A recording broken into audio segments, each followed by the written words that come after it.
करने जा रहा हूं लेखक धीरज मालवीय द्वारा लिखी गई पाठ जिसका शीर्षक है वैज्ञानिक चेतना के वाहक। लेखक ने इस पाठ में नोबेल पुरस्कार जीतने वाले प्रथम भारतीय वैज्ञानिक चंद्रशेखर वेंकट रामन के संघर्षमय जीवन यात्रा का चित्रण किया है। तो चलिए दोस्तों, शुरू से इस पाठ को समझने की कोशिश करते हैं। बात सन 1921 की है, जब रामन समुद्री यात्रा पर गए थे।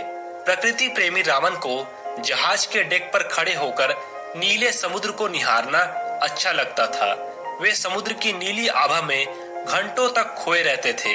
लेकिन रामन केवल प्रकृति प्रेमी ही नहीं थे, उनके अंदर एक वैज्ञानिक की जिज्ञासा भी थी। और यही जिज्ञासा उनसे एक सवाल कर बैठी कि आखिर समुद्र का रंग नीला ही क्यों होता है।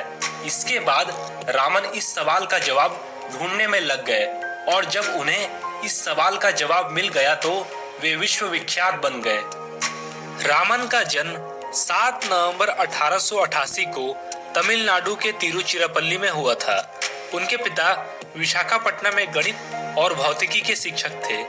बचपन में रामन को उनके पिता ही उन्हें गणित और भौतिकी पढ़ाते थे। रामन ने अपने कॉलेज की पढ़ाई मद्रास के प्रेसिडेंसी कॉलेज से पूरी की।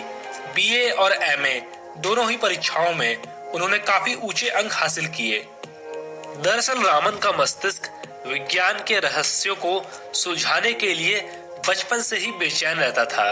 अपने कॉलेज के समय से ही उन्होंने शोध कार्यों में दिलचस्पी लेना शुरू कर दिया था। उनका पहला शोध पत्र फिलोसॉफिकल मैगजीन में प्रकाशित हुआ था। उनकी इच्छा थी कि वे अपना सारा जीवन शोध कार्य को ही समर्पित कर दे। लेकिन उन दिनों शोध कार्य को कैरियर के रूप में अपनाने की कोई खास व्यवस्था नहीं थी। उस समय प्रतिभावान छात्र सरकारी नौकरी की ओर आकर्षित होते थे। इसके बाद रामन कलकत्ता में भारत सरकार के वित्त विभाग में अफसर बन गए। कलकत्ता में सरकारी नौकरी के दौरान उन्होंने अपने स्वाभाविक रुझान को बनाए रखा। दफ्तर से फुर्सत मिलते ही वे लौटते हुए बहू बाजार आते थे, जहां पर Indian association for the cultivation of science की प्रयोगशाला थी। दरअसल यह एक अनूठी संस्था थी जिसे कलकत्ता के एक डॉक्टर महेंद्र लाल सरकार ने कई वर्षों की कठिन मेहनत और लगन के बाद इस संस्था की स्थापना की थी। इस संस्था का मुख्य उद्देश्य देश में वैज्ञानिक चेतना का विकास करना था। लेकिन इस संस्था के पास साधनों का काफी अभाव था। इसके बावजूद रामन इस संस्था की प्रयोगशाला में काम चलाऊ उपकरणों का इस्तेमाल करते हुए शोध कार्य करते थे। उन्हीं दिनों वे वाद्य यंत्रों की ओर आकर्षित हुए।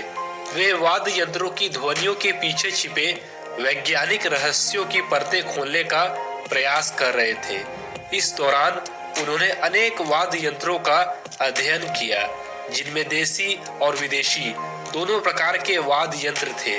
वाद्य यंत्रों पर किए जा रहे शोध कार्यों के दौरान उनके अध्ययन के दायरे में जहां वायलिन, चैलो या पियानो जैसे विदेशी वाद्य आए, वहीं वीणा, तानपुरा, मृदंगम पर भी उन्होंने काम किया। खाते टाइम भी फोन देख रहे हो? ऐसा क्या मिलता है इसमें? पैसे मिलते हैं। क्या बोल रहे हो? इस ऐप को यूज करोगे तो 300 से 400 तक बोनस इंस्टेंटली मिल सकता है। एड ट्रेलर्स, प्रोडक्ट वीडियोस देखोगे बस तो 5 से 10 पर वीडियो अर्न कर सकते हो। रोज 5 से 10 वीडियोस देख लो, काफी है। सिर्फ इतना ही नहीं, रेफर करने पे भी बोनस मिलता है। तुम भी इस ऐप को स्मार्टली यूज करना चाहते हो तो मास्टर ऐप डाउनलोड करो। शॉर्ट हिंदी वीडियोस के थ्रू एक्सपर्ट्स तुम्हें गाइड भी करेंगे। Download the master app now.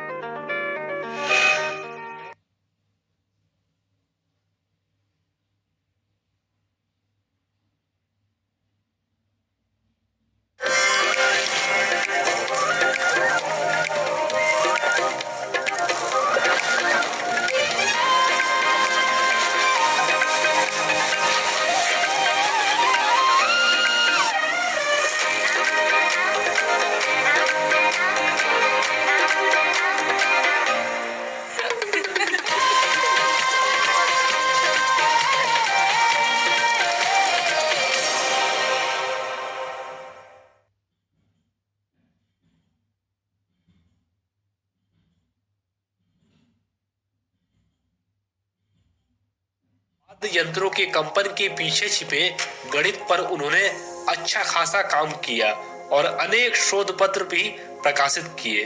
उस जमाने के प्रसिद्ध शिक्षा शास्त्री सर आशुतोष मुखर्जी को रामन की अद्भुत प्रतिभा के बारे में जानकारी मिली।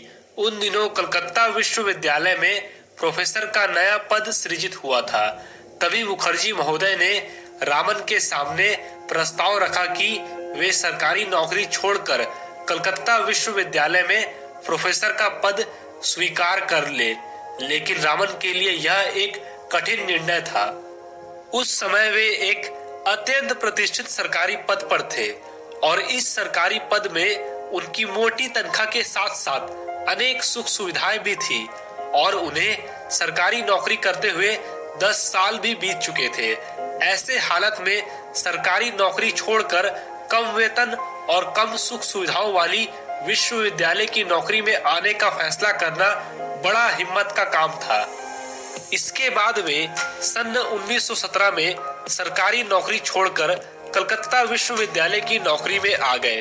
दरअसल उनके लिए सरस्वती की साधना सरकारी सुख सुविधाओं से कहीं अधिक महत्वपूर्ण थी। कलकत्ता विश्वविद्यालय के शैक्षणिक माहौल में वे अपना पूरा समय अध्ययन, अध्यापन और शोध कार्यों में बिताने लगे। इसके 4 साल बाद सन 1921 में समुद्र यात्रा के दौरान जब रामन के मस्तिष्क में समुद्र के नीले रंग होने की वजह का सवाल आया तो उन्होंने इस दिशा में प्रयोग करना शुरू कर दिया और आगे चलकर इसका परिणाम रामन प्रभाव की खोज के रूप में हुई। दरअसल रामन ने अनेक ठोस द्रवों और तरल पदार्थों पर प्रकाश की किरण का अध्ययन किया।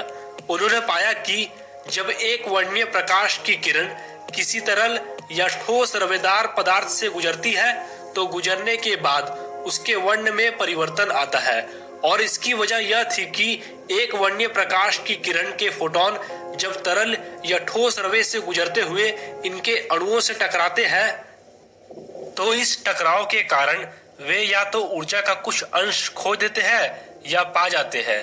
दोनों ही स्थितियां प्रकाश के वर्ण में बदलाव लाती है। एक वर्णीय प्रकाश की किरणों में सबसे अधिक ऊर्जा बैंगनी रंग के प्रकाश में होती है। बैंगनी के बाद नीले, आसमानी, हरे, पीले, नारंगी और लाल वर्ण का नंबर आता है। इस प्रकार लाल वर्णीय प्रकाश की ऊर्जा सबसे कम होती है। एक वर्णीय प्रकाश तरल या ठोस रवों से गुजरते हुए जिस परिमाण में ऊर्जा खोता या पाता है उसी हिसाब से उसका वर्ण परिवर्तित हो जाता है। रामन की खोज भौतिकी के क्षेत्र में एक क्रांति के समान थी। इसका पहला परिणाम तो यह हुआ कि प्रकाश की प्रकृति के बारे में आइंस्टाइन के विचारों का प्रायोगिक प्रमाण मिल गया।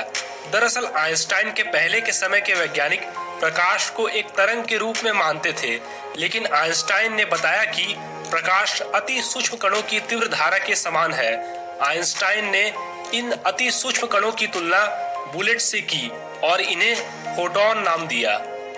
रामन के प्रयोगों ने आइंस्टाइन की धारणा का प्रत्यक्ष प्रमाण दे दिया, क्योंकि एक वर्णीय प्रकाश के वर्ण में यह परिवर्तन पूरी तरह से प्रमाणित करता है कि प्रकाश की किरण तीव्रगामी सूक्ष्म कणों के प्रवाह के रूप में व्यवहार करती है। रामन की खोज की वजह से ही पदार्थों के अणुओं और परमाणुओं की आंतरिक संरचना का अध्ययन आसान हो गया। पहले इस काम के लिए इंफ्रारेड स्पेक्ट्रोस्कोपी का सहारा लिया जाता था और यह बहुत मुश्किल तकनीक है और गलतियों की संभावना बहुत अधिक रहती है। रामन की खोज के बाद पदार्थों की आणविक और परिमाणविक संरचना के अध्ययन के लिए रामन स्पेक्ट्रोस्कोपी का सहारा लिया जाने लगा। यह तकनीक एक वर्णीय प्रकाश के वर्ण में परिवर्तन के आधार पर पदार्थों के अणुओं और परमाणुओं की संरचना की एकदम सही जानकारी देती है। इस जानकारी की वजह से ही प्रयोगशाला में पदार्थों का संश्लेषण और अनेक उपयोगी पदार्थों का कृत्रिम रूप से निर्माण संभव हो पाया है। रामन प्रभाव की खोज ने रामन को विश्व के शिखर के वैज्ञानिकों की श्रेणी में पहुंचा दिया। उन्हें कई सारे पुरस्कारों से सम्मानित किया गया। सबसे पहले उन्हें सन 1924 में रॉयल सोसाइटी की सदस्यता से सम्मानित किया गया और फिर सन 1929 में उन्हें सर की उपाधि दी गई। ठीक अगले ही साल उन्हें विश्व के सर्वोच्च पुरस्कार भौतिकी में नोबेल पुरस्कार से सम्मानित किया गया और वे नोबेल पुरस्कार पाने वाले पहले भारतीय वैज्ञानिक बने। इसके अलावा उन्हें और भी कई पुरस्कार मिले, जैसे कि रोम का मैथ्यूसी पदक, रॉयल सोसाइटी का ह्यूज पदक, फिलाडेल्फिया इंस्टीट्यूट का फ्रैंकलिन पदक और सोवियत रूस का अंतर्राष्ट्रीय लेनिन पुरस्कार इत्यादि। और इसके बाद सन 1954 में उन्हें भारत के सर्वोच्च सम्मान भारत रत्न से सम्मानित किया गया। रामन को ज्यादातर सम्मान उस दौर में मिले जब भारत अंग्रेजों का गुलाम था। उन्हें जो भी सम्मान मिला वो सब भारत को एक नया आत्मसम्मान और आत्मविश्वास दिया और विज्ञान के क्षेत्र में उन्होंने ही एक नई भारतीय चेतना को जागृत किया। इतनी अंतर्राष्ट्रीय प्रसिद्धि के बाद भी उन्होंने अपने दक्षिण भारतीय पहनावे को नहीं छोड़ा। दरअसल रामन को हमेशा से ही भारतीय संस्कृति से गहरा लगाव रहा था। रामन का व्यक्तित्व वैज्ञानिक प्रयोगों और शोध पत्र लेखन तक ही सिमटा हुआ नहीं था। उनके अंदर राष्ट्रीय चेतना थी और वे देश में वैज्ञानिक दृष्टि और चिंतन के विकास के प्रति समर्पित थे। उन्हें अपने शुरुआती दिन हमेशा ही याद रहे थे, जब उन्हें प्रयोगशाला और उपकरणों के अभाव में काफी संघर्ष करना पड़ा था। इसलिए उन्होंने एक अत्यंत विकसित प्रयोगशाला और शोध संस्थान रामन रिसर्च इंस्टीट्यूट की स्थापना बेंगलोर में की।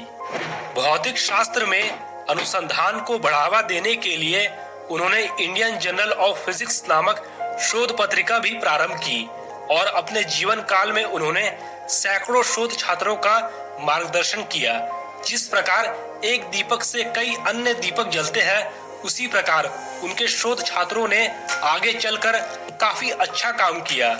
उन्हीं में से कई छात्र बाद में उच्च पदों पर प्रतिष्ठित हुए और विज्ञान के प्रचार प्रसार के लिए वे करेंट साइंस नामक एक पत्रिका का भी संपादन करते थे। रामन प्रभाव केवल प्रकाश की किरणों तक सिमटा हुआ नहीं था।